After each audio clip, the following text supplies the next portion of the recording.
14 वर्ष जेल बसेको नेता, तपाईँकै कार्यकालमा जनताले धेरै तपाईँले अहिले विकास र समृद्धिको कुरा गर्नुभयो, धेरै तपाईँले परियोजना र परिकल्पना गर्नुभएको थियो, बजेटमा पनि ल्याउनु भएको थियो। त्यो कार्यान्वयन गर्न तपाईँकै कारणले पाउनु भएन। तपाईँले 2 पटक लगातार प्रतिनिधि सभा विघटन नगरेको भए तपाईँ यो देशको अहिले प्रधानमन्त्री, फेरि पनि प्रधानमन्त्री। तपाईँ आफ्नै कारणले आज प्रतिपक्ष दलको नेता बन्नु भएको छ है। यो क्लियर हुनुपर्छ केपी शर्मा ओलीज्यू, किनभने तपाईँलाई जनताले 5 वर्षको म्यान्डेट दिएको हो केपी शर्मा ओली यो देशको प्रधानमन्त्री बन्नको लागि, र त्यो म्यान्डेटलाई तपाईँले व्यवस्थापन गर्न सक्नु भएन। तपाईँ जस्तो एउटा कुशल व्यक्तित्व, देशलाई बुझेको जानेको, अन्तर्राष्ट्रिय क्षेत्रमा पनि एकदम नेपालको प्रधानमन्त्री भनेर त्यत्रो नाम कमाएको केपी शर्मा ओली, तर आफ्नो देशमा 5 वर्ष काम गर्न सक्नु भएन। संसद 2 पटक तपाईँले विघटन गर्नुभयो, त्यसको कारणले आज शेरबहादुर देउवा प्रधानमन्त्री बन्नुभएको छ। यहाँ योगेश भट्टराई हुनुहुन्छ, उहाँले निर्वाचनपछि रिपोर्ट स्कल नेपालमा गएर भन्नुभएको थियो नेपालमा अब कम्युनिस्टहरूको 15-20 वर्ष सरकार बन्छ, 25 वर्ष सरकार बन्छ, कङ्ग्रेस त अब कहिले पनि सरकारमा आउन सक्दैन भनेर उहाँले भन्नुभएको थियो।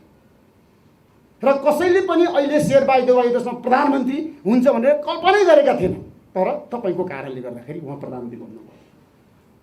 त्यसमा तपाईँले एकदम दूरदर्शी व्यक्तिको नातालाई मैले तपाईँलाई आग्रह गरेको छु, तपाईँले आत्मसात गर्नैपर्छ, आज समीक्षा गर्नैपर्छ, कमी कमजोरी तपाईँले स्वीकार्नै पर्छ।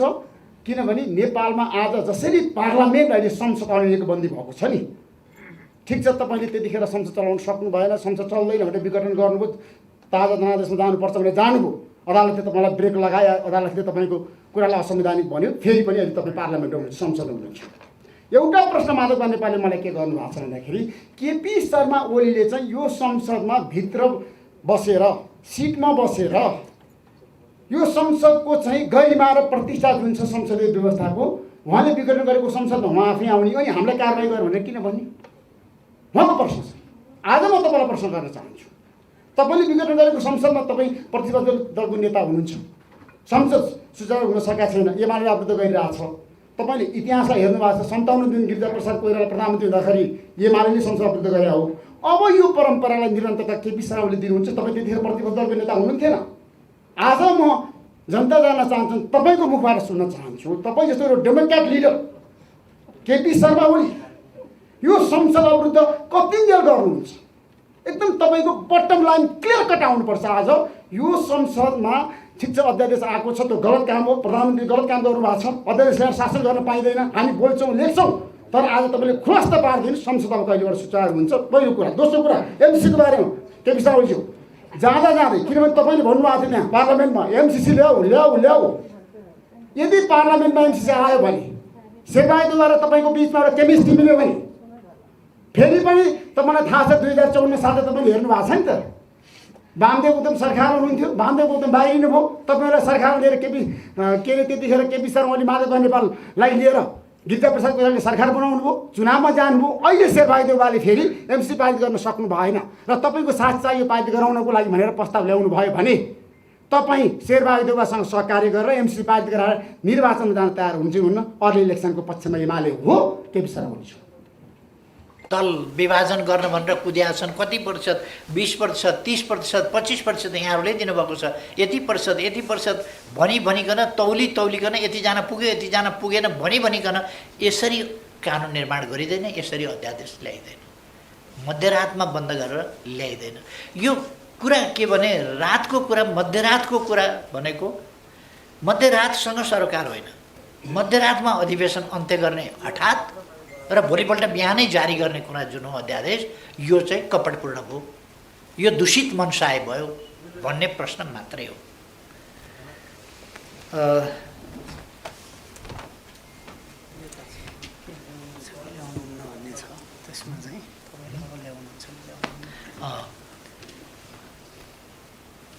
एउटा अध्यादेश ल्याइरहनु पर्दैन। अब फेरि तपाईँले अध्यादेश ल्याउनुहुन्छ कि हुन्न भनेको छ, तपाईँहरूले सोध्नुभएको छ। त्यो म त्यस्तो अध्यादेश ल्याउँदिनँ। संसदबाट वा 40% वा भन्ने चाहिँ मैले हिजो ठिक गरेका थिएँ, त्यो चाहिँ प्रस्ताव संसदमा ल्याएर संसदबाट पारित गरेर संविधानको उपयुक्त ढङ्गले कार्यान्वयन हुन सकोस्, स्वतन्त्रताका हकहरू पनि कायम हुन सकुन्, दल विभाजन सम्बन्धी अमर्यादित खालका कुराहरू पनि नहुन् भन्नका निम्ति यो कि त महाधिवेशनबाट निर्वाचित केन्द्रीय समिति हुनु पर्यो, बाटा हिँड्दैको केन्द्रीय समिति होइन। यो मैले 600 थपेको त याद गर्नुभयो। केन्द्रीय समिति कहिले कसैको 4000 भनेको 4000बाट 7000 थपिएको भन्ने सुन्नुभएको होला। मैले त 600 मात्रै थपेको थिएँ। त्यस कारण यस्तो कुराहरू मैले थपेको भयो भने त्यो थपेकोलाई काउन्ट गरेर कोही छुट्न नपाउने हुनु हुँदैन। त्यति हो।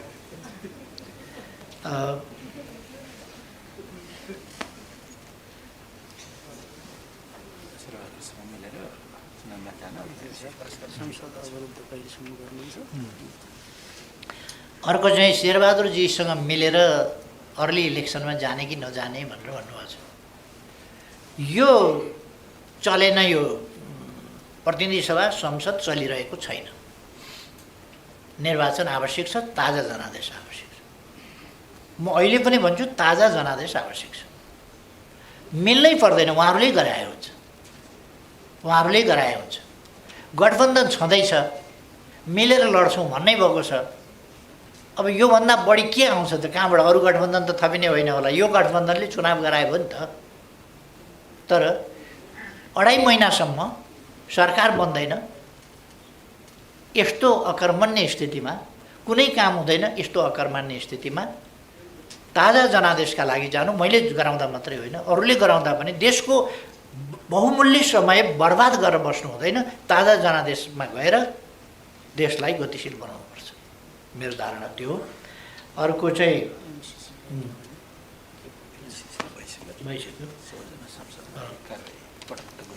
ए 14 जना सांसदहरूको भन्ने एउटा कुरा, तिनीहरूलाई कारबाही गरेको प्रसङ्गमा एउटा उठाउनु भएको रहेछ। एकपल्ट स्पष्टीकरण सोधियो होला, अर्कोपल्ट पनि स्पष्टीकरण सोधियो। घटनाक्रमहरू फरक पर्दै गएपछि जोडियो। फेरि पनि सुध्रिनु हुन्छ कि यदि फर्किनु हुन्छ तपाईँहरू भने क्षमा दिइन्छ भनियो। यो कारबाहीको कुरो स्थगित गर्ने हो भने, हटाउने हो भने हामी फर्किन्छौँ भन्ने सन्देश आएपछि तदनुसारको कारबाहीलाई रद्द पनि गरियो। ल आउनुहोस् भनेर त्यो पनि गरियो। यो राजनीतिमा कुनै हिसाब किताब बिना खुरुखुरु काम गर्दै जाने मात्रै भन्ने कुरा हुँदैन। पार्टी नफुटोस् भन्नका लागि कारबाही रद्द गर्ने पनि कुरा हो। तर हामीले सभामुख कहाँ कारबाही गरेको कुरो, निष्कासन गरेको कुरो पठाएका थिएनौँ, सम्प्रेषित गरेका थिएनौँ त्यति बेला। पछि हामीले सम्प्रेषित गऱ्यौँ। सम्प्रेषित गरिसकेपछि सभामुखले विचाराधीन भनेर, विचार गर्ने भनेर पक्षपातपूर्ण ढङ्गले कसैको ढोकाइबाट ल्याएर सुट्न टाँस गर्नुपर्ने, कसैको चाहिँ म विचार गर्छु, त्यहाँनेरि सभामुखलाई डिस्क्रिप्सनरी पावर दिएको छैन। संविधानले, कानुनले सूचना जारी गर्नुपर्छ, त्यति मात्रै हो। यो बिल्कुल गलत कुरा हो। सभामुखको रवैया निष्पक्ष हुनुपर्ने सभामुख निष्पक्ष नभएर गठबन्धनको पक्षमा र प्रतिपक्ष पार्टीको विरुद्धमा स्पष्ट रूपमा सभामुख देखियो। र निर्वाचन आयोगको भूमिका पनि निष्पक्ष देखिएन। दबावमा परेर दबाव अन्तर्गतका निर्णयहरू गरेको देखियो। अब सबै संरचनाहरूको, सबै निकायहरूको सम्मान गर्नुपर्छ, तर निकायहरू सजग पनि रहनुपर्छ कि गल्तीबाट जोगिन निष्पक्ष भूमिका निर्वाह गर्नका लागि।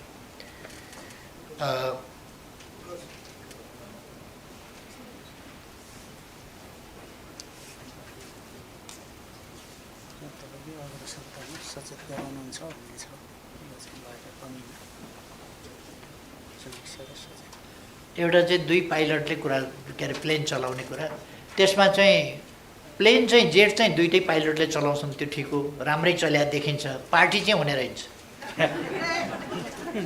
पार्टी चाहिँ हुने रहन्छ। 2टाले चलाउँदा 5 वर्ष चलेन। अब चुनावपछि बहुमत ल्याएर एकल पाइलटले एकदम सुपरफास्ट जेट, डेभलपमेन्टका लागि सुपरफास्ट जेट चलाइन्छ। म साथीहरूलाई ढुक्क हुन आग्रह गर्छु।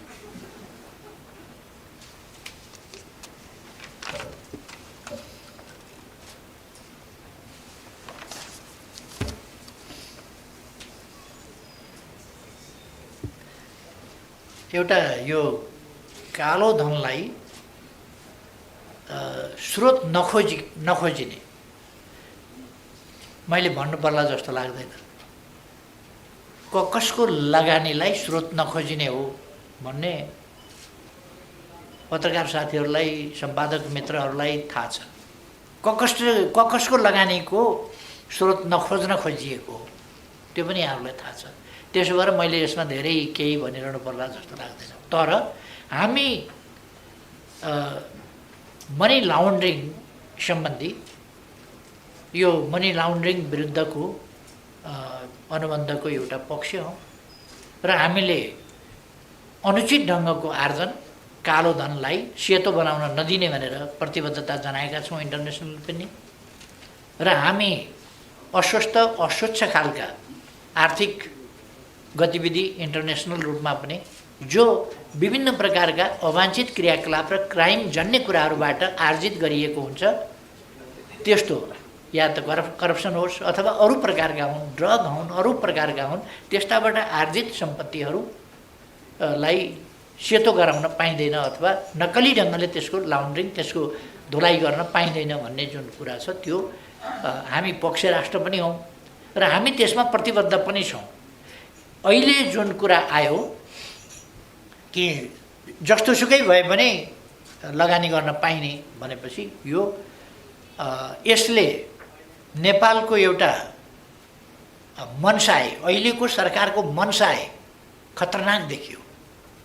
यो त कालो धनको कारोबारमा डुबुल्की मार्ने उद्धत गरिरहेका छ। कालो धनको खेल मैदान नेपाललाई बनाउन खोजिरहेका छ। यसलाई त यहाँ वासिङ मेसिन बनाउन खोजिएको छ नेपाललाई त लाउन्ड्रिङको। यो कालो सम्पत्ति चाहिँ ऐलान गरिदिएपछि त नेपाल आउने भयो यसरी भनेपछि यहाँ दुनियाँको कालो धन थुपार्ने खालको स्थिति हुने भयो। त्यसले नेपाललाई अन्तर्राष्ट्रिय क्षेत्रमा थुप्रै पक्षहरूमा अप्ठ्यारो पार्न सक्छ। यसले नेपालमा विपत्ति ल्याउन सक्छ, विकास होइन, विपत्ति ल्याउन सक्छ। हामी अविश्वसनीय पात्र हुन सक्छौँ अन्तर्राष्ट्रिय नजरमा। हामी शङ्काको घेराभित्र पर्न सक्छौँ अन्तर्राष्ट्रिय नजरमा। त्यसकारण यो धेरै गम्भीर विषय हो।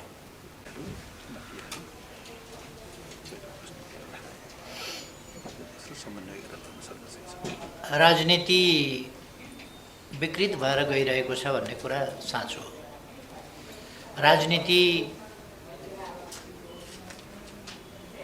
राजनीतिक उद्देश्य, समाज परिवर्तनको उद्देश्य र हाम्रो गन्तव्य ध्येयमा केन्द्रित हुनुपर्ने हो। तर त्यसो नभएर स्वार्थमा केन्द्रित हुने प्रवृत्ति बढी देखिया छ। यो प्रश्नकर्ता साथीले उठाउनु भएको ठिकै हो र यसमा तपाईँले कति जिम्मा लिनुहुन्छ भन्ने पनि छ। मेरो तर्फबाट कुनै कमी कमजोरी भएको कारणले त्यस्तो भएको छ भने त्यसको जिम्मा मैले पनि लिनुपर्छ। छैन भने निरर्थक ढङ्गले अर्कोले गल्ती गर्छ भने अर्कोले जिम्मा लिने कुरो हुँदैन। यो एकछिनका लागि मात्रै कति बेरको तर्क कस्तो, कति बेरको तर्क कस्तो गर्नु हुँदैन। यो हुने गरेको छ राजनीतिमा, विभिन्न देशमा, विभिन्न सन्दर्भमा, विभिन्न समयमा। हाम्रै देशमा पनि नेपाली कङ्ग्रेसभित्र सुरुमै 7 सालको आन्दोलनभन्दा पछि पनि विभाजन भएको थियो र त्यो हामीले देखेका छौँ। अघिल्ला सभापति र पछिल्ला सभापति, संस्थापक सभापति र पछिल्ला सभापति अनेकका बिचमा त्यस प्रकारका कुराहरू देखेका छौँ। गणेशमानजीले नेपाली कङ्ग्रेस परित्याग गरेको घटना देखेका छौँ।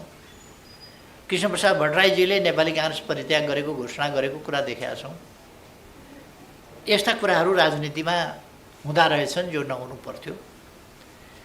त्यसमा कसको कति दोष त्यता नजाउँ। मलाई लाग्छ मैले सधैँ समन्वयको भूमिका खेले भन्ने कुरा त नेपालमा राजनीतिक आन्दोलन शिथिल भएको बेला, विभाजित भएको बेला मैले एउटा नयाँ आन्दोलनको सुरु गरेका थिएँ, एकता एकीकरणको अभियान सुरु गरेको थिएँ, पार्टी विस्तारको कुरा सुरु गरेको थिएँ, तानाशाहीका विरुद्ध आन्दोलनको कुरा सुरु गरेको थिएँ र त्यो व्यवहार अगाडि बढाएको थिएँ। त्यहाँदेखि अहिलेसम्म नयाँ आन्दोलन सिर्जना गर्ने सन्दर्भमा 51 वर्षदेखि, यो मैले नयाँ आन्दोलन सुरु गरेर यता आएको 51 वर्ष हो। त्योभन्दा अगाडि म फरक ढङ्गले राजनीतिमा थिएँ। तर गएका 51 वर्षदेखि मैले जुन एकीकरणको अभियानलाई, प्रयासलाई अगाडि बढाउने कुरा गरेँ र पछिल्लोपल्ट आएर सायद सबै साथीहरूले एकपल्ट आश्चर्य व्यक्त गरेको होला, माओवादी केन्द्रलाई पनि मिलाएर त्यसरी लगेको कुरा पनि साथीहरूले देख्नुभएको होला। त्यसो भएर मैले मिलाइनँ भन्ने होइन, तर जब मान्छे व्यक्ति स्वार्थलाई केन्द्रभागमा राखेर षड्यन्त्रपूर्ण ढङ्गले चल्न खोज्छ, षड्यन्त्र असफल भएपछि आफै लड्छ। फेरि अहिलेको स्थिति त्यस्तै भएको हो। यसले आन्दोलनलाई पनि नोक्सान पारेको छ, देशलाई पनि नोक्सान पारेको छ। सबैलाई मिलाएर लानुपर्छ। अब यसमा के छ भने म आफ्नो पार्टीको मात्रै कुरा गर्दिनँ। राष्ट्रिय राजनीति यति बेला आधारभूत प्रश्नहरूमा, लोकतन्त्रका प्रश्नमा, राष्ट्रियताका प्रश्नमा, विकासका प्रश्नमा, सामाजिक न्याय समानताका प्रश्नमा, यी प्रश्नहरूमा एकताबद्ध भएर जानुपर्ने र स्वस्थ प्रतिस्पर्धा स्वाभाविक हो। स्वस्थ प्रतिस्पर्धा गर्दै मिलेर जानुपर्ने।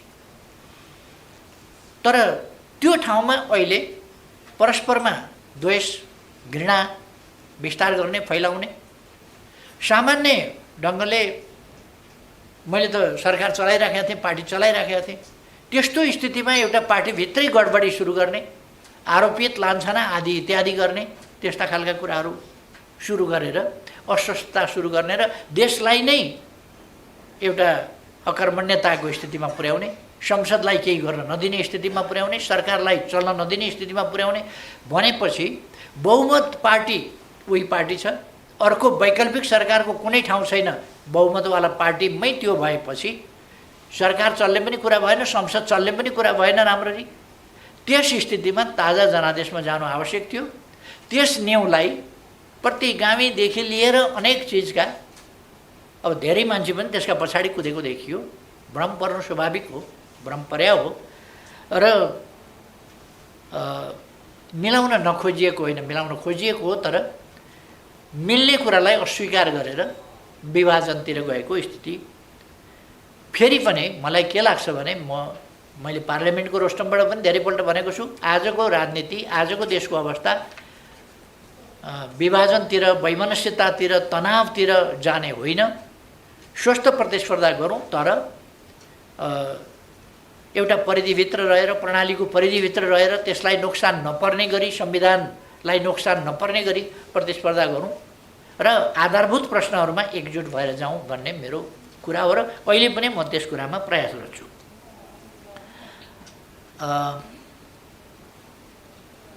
शासकीय व्यवस्था अहिले हामी एउटा सङ्क्रमणकालीन अवस्थामा छौँ।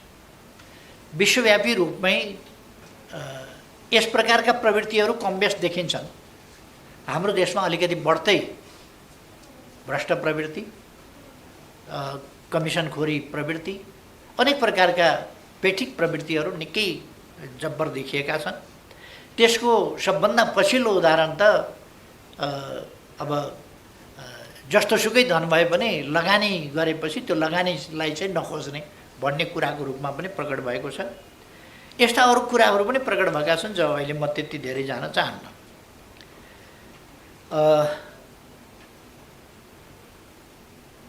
अत्यन्तै अस्वस्थ, अनुचित, असंवैधानिक, अलोकतान्त्रिक र देशका लागि अहितकर प्रवृत्तिहरूको बोलबाला गठबन्धनबाट बोलबालामा पुगेपछि म सरकारबाट हट्याउँ। त्यो सरकारबाट हट्ने कुरा ठुलो होइन, तर जुन विधि प्रक्रियाबाट हटियो त्यो चाहिँ उचित थिएन। मैले त्यो अघि नै पनि भने।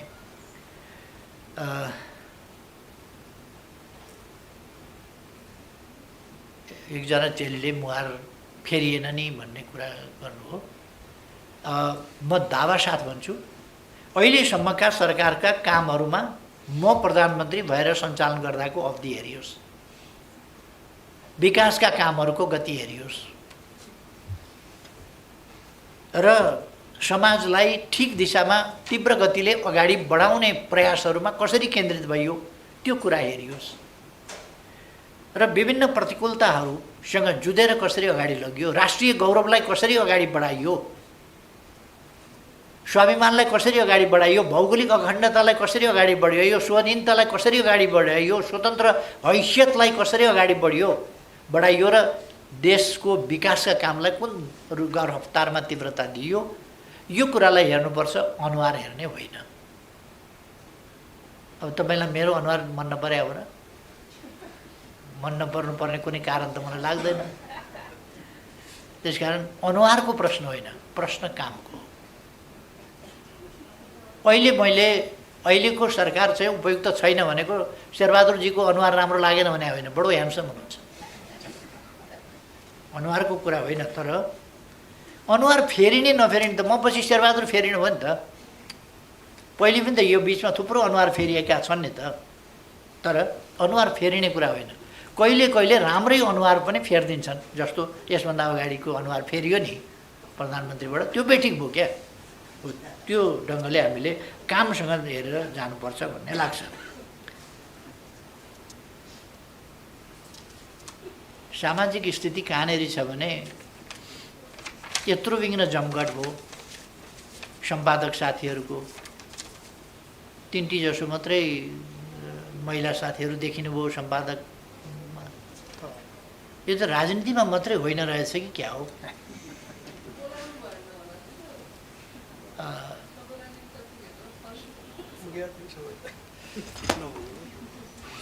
खैर आफ्नै क्षेत्रमा पनि अलिकति ध्यान दिने हो कि कमसेकम म के भन्छु भने मङ्सिर 10, 11, 12मा सम्पन्न हुने नेकपा एमालेको 10औं राष्ट्रिय महाधिवेशनबाट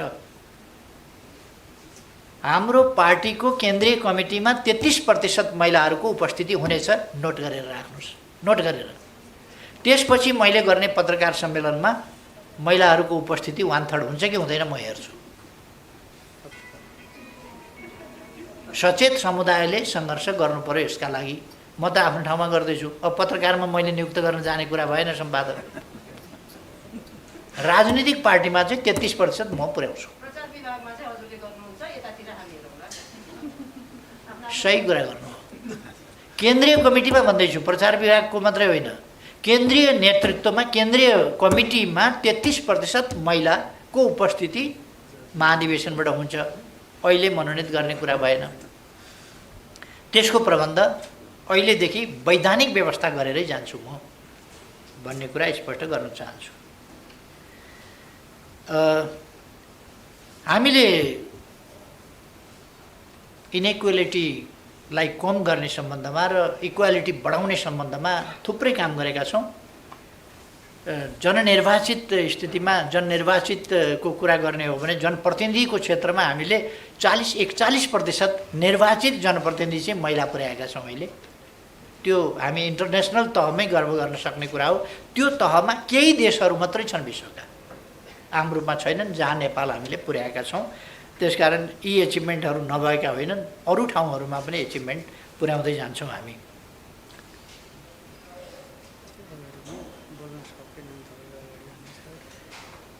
अर्को कुरा के भने पावर केन्द्रित गर्यो भन्ने, शक्तिशाली प्रधानमन्त्री भयो भन्ने पावर केन्द्रित भएकै हो। रक्षा मन्त्री मेरै मातहत, रक्षा मन्त्रालय मेरै मातहत, गृह मन्त्रालय मेरै मातहत, अर्थ मन्त्रालय मेरै मातहत, सिँगै मन्त्री परिषद मेरै मातहत, सिँगै सरकार मेरै मातहत राखेरै चलाएको हुँ मैले। संवैधानिक व्यवस्था पनि त्यस्तै छ, चलाउने पनि त्यसै गरी हो। अब जब रक्षा मन्त्रालय नै चलाएको छु, गृह मन्त्रालय नै चलाएको छु, गृह मन्त्री रक्षा मन्त्री सबै मैले नै नियुक्त गर्ने हो,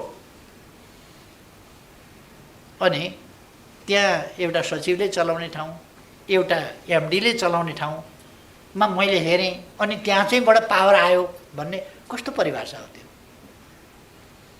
सिँगै सरकार त प्रधानमन्त्रीका मातहतमा हुन्छ, मन्त्री परिषद प्रधानमन्त्रीका मातहतमा हुन्छ। त्यस कारण यो हल्ला हो। त्यसलाई प्रभावकारी बनाउन कसो गर्नुपर्छ भनेर नयाँ खालका प्रयोगहरू गर्नु स्वाभाविक हो। त्यसले प्रधानमन्त्री कमजोर हुने वा नहुने होइन कि मैले प्रत्यक्ष हेरेर प्रत्यक्ष रूपमा निर्देशन दिन र ठिक ढङ्गले कामलाई गति दिन र स्वच्छतातर्फका प्रयास सुशासनतर्फका प्रयासलाई गति दिनका लागि हस्तक्षेप गर भन्न सकिन्छ। मैले गृह मन्त्रालयको राम्ररी रेखदेख गरेको छु। अरू विकासका मन्त्रालयहरू अरू सामाजिक मन्त्रालयहरू विभिन्न मन्त्रालयहरूको बहुतै नजिकबाट मैले फलोअप गरेको छु, हेरेको छु, अनुगमन गरेको छु। त्यसै कारण काम भएको छ। त्यसकारण यो पावरफुल भयो भन्ने होइन, प्रधानमन्त्री त पावरफुल भइहाल्छ नि। सबै मन्त्रालय उसका मातहत, सबै मन्त्री उसका मातहत, अनि पावरफुल हुँदैन। उसँग मन्त्री परिषद फेरबदल गर्ने अधिकार हुन्छ अनि पावरफुल हुँदैन। अब जहाँसम्म बोल्न सक्दैन भन्ने कुरा छ। म प्रधानमन्त्री हुँदाखेरि पत्रकारहरूले गरेको भाटे कारबाहीका डाम अझै पनि होलान्। कसैलाई केही भयो त? अनि मैले दमन कसलाई गरेँ? अनि बोल्नै नपाउने भन्ने कहाँ कसलाई के सजाय भयो बोले बापत? अनि पत्रकार त त्यत्रो बोलेर चाहिँ भाटे कारबाही गर्छन् मलाई भने राजनीति गर्ने मान्छेहरूले छोड्छन् होला। यहाँनिर एउटा चिन्ता देख्छु, किन सम्मान गर्छन् भन्ने। कोही भन्छन् बा भन्छन्, किन बा भने भनेर सोध्न गए हुन्छ नि त, किन बा भने हो भन्नेहरूलाई किन कोही पनि आलोचना गर्दैनन्? अघि पनि प्रश्न उहाँले उठाउनु भएको थियो, बोल्न सक्दैनन् भनेर। बोल्न नसक्ने भन्ने कुरा होइन। एमाले भित्र यत्रो क्वेरलिङ मचाए मान्छेहरूले, यत्रो क्वेरल ठुलो झमेला मचाए, यति गाली गलौज गरे, तै पनि पुगेन केपी ओलीलाई चाहिँ नै भन्न बोल्नै सक्दैन अरे। के गर्नु पर्यो योभन्दा बढी? बोल्न नसकेको मात्रै होइन कि के गरेको छ, के गरेको छ। तै पनि अब आम रूपमा साथीहरूले होला, मेरो इतिहास हेरेर होला, अरू कुरा हेरेर होला, अनेक हिसाबले हुनसक्छ सम्मान पनि गर्नुहुन्छ। त्यो सम्मानका लागि म साथीहरूलाई धन्यवादै दिन्छु। बोल्न नसकेको भन्ने कुरा, दमन गरेको भन्ने कुरा, किन अहिले बोल्नु भएन भनेर? अहिले बोल्ने त कार्यक्रम नभएर नबोल्नु हो। मैले बोल्न रोकेर भएर होइन नि। अब तपाईँहरूले चाहिँ दुईतिर भट्टराई राख्यो भनेपछि एउटा भट्टराई नै उठेर हिँड्नु। कुन कुन थरको राख्नुपर्ने रहेछ भनेर यता थाहा पाएपुग्नु। त्यस कारण यो त संयोगको कुरा हो, त्यसलाई खासै बनाउनु हुँदैन भन्छु म। उमेर हदको कुरा छ, कार्यकालको कुरा छ। एउटा चाहिँ क्लास दोहोऱ्याएर पढ्दिन भनेको थियो नि भनेर। क्लास छैन्जेल दोहोऱ्याएर पढ्दिन, क्लास सिद्धिएपछि के गर्ने? महाविद्यावारिधि गरिसकेपछि पढ्न छोड्छ मान्छेले? प्रधान सम्पादक भइसकेपछि काम गर्न छोड्छ मान्छेले? दोहोऱ्याएर पढ्दिन भनेको त क्लास छैन्जेल हो। क्लास सिद्धियो नि त। अब त अध्यक्षभन्दा माथि जाने ठाउँ भए मास्टर जान्थे, अध्यक्षभन्दा मास्टर जाने ठाउँ छैन, के गर्ने? क्लास नदोहोऱ्याउने ठिक हुन्थ्यो।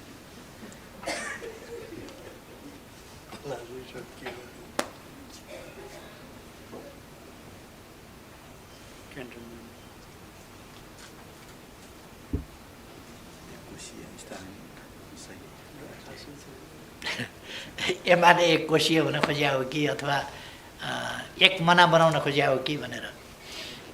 अवश्य नेकपा एमाले एउटा विचारमा केन्द्रित, एउटा उद्देश्यमा केन्द्रित, एउटा कार्यक्रममा सङ्गठित पार्टी हो र यो एक मना खालको पार्टी हो। यसमा वैचारिक अभिव्यक्तिको स्वतन्त्रता, विचारको स्वतन्त्रता, छलफल आदिका अधिकारहरू छन्। विधानले व्यवस्था गरेका छ, ती अन्तर्गत अधिकारहरू छन्। तर ती अधिकार केका लागि भन्दा फेरि पनि त्यसलाई एक मना बनाउनका लागि नै हो। पार्टीलाई एक मना बनाउने अधिकार सहितको एक मना। अब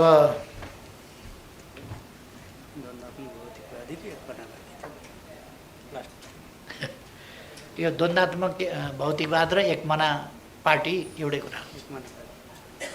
एक मुना पार्टी द्वन्द्वात्मक भौतिकवाद अपनाउँदा चाहिँ त्यहाँ एकदम मल्लयुद्ध हुनुपर्ने, कुस्टाकुस्ती हुनुपर्ने, किनभने द्वन्द्ववादी हो भन्ने हुँदैन।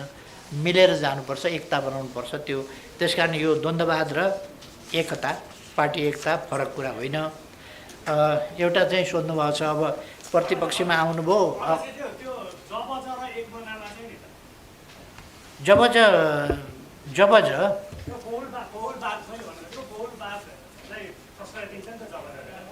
होइन, यो के भने विभिन्न विचारलाई सम्मान गर्छ। पार्टीभित्र चाहिँ एउटा विचार हुन्छ।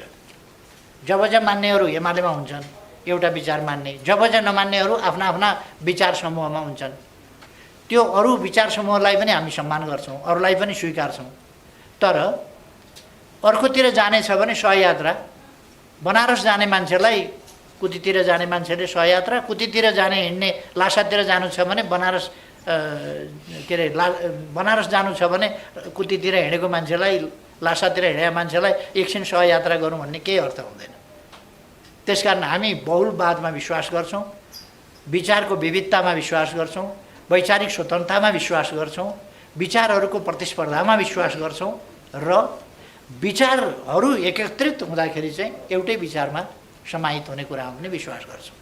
त्यसकारण यो जनताको बहुदलीय जनवाद र बहुलवादका बिचमा कुनै कन्ट्राडिक्सन पनि छैन र त्यसको पार्टी एकता, विचारको एकता, एउटा विचारमा केन्द्रित पार्टी, एउटा उद्देश्यमा केन्द्रित पार्टी भन्ने कुरामा पनि फरक छैन। अब म साथीहरूलाई अलिक हतार पनि भए जस्तो बुझिन्छ। हामी पनि महाधिवेशनको अलिकति उसमै छौँ। प्रतिपक्षमा भएपछि अब सहकार्य हुन्छ होला, एकता हुन्छ होला भनेर उठाउनु भएको छ नि, त्यो एकदम राम्रो कुरा हो। कमसेकम प्रतिपक्षीय एकता त कायम गरौँ, ल ठिक छ नि त। अब आखिर सञ्चार माध्यम त अलिक सत्ताको त्यति अनुकूल हुँदैन, प्रतिपक्षमै हुन्छ, त्यो स्वाभाविक हो। त्यो अलिकति टिप्पणीको चेत हुन्छ, अलिक आलोचनात्मक चेत हुन्छ सञ्चार जगतमा। अब प्रतिपक्षको एकता एकदम राम्रो कुरा हो। म सबै साथीहरूलाई धेरै धेरै धन्यवाद भन्न चाहन्छु। आइदिनु भएकोमा धेरै धेरै धन्यवाद छ र अत्यन्त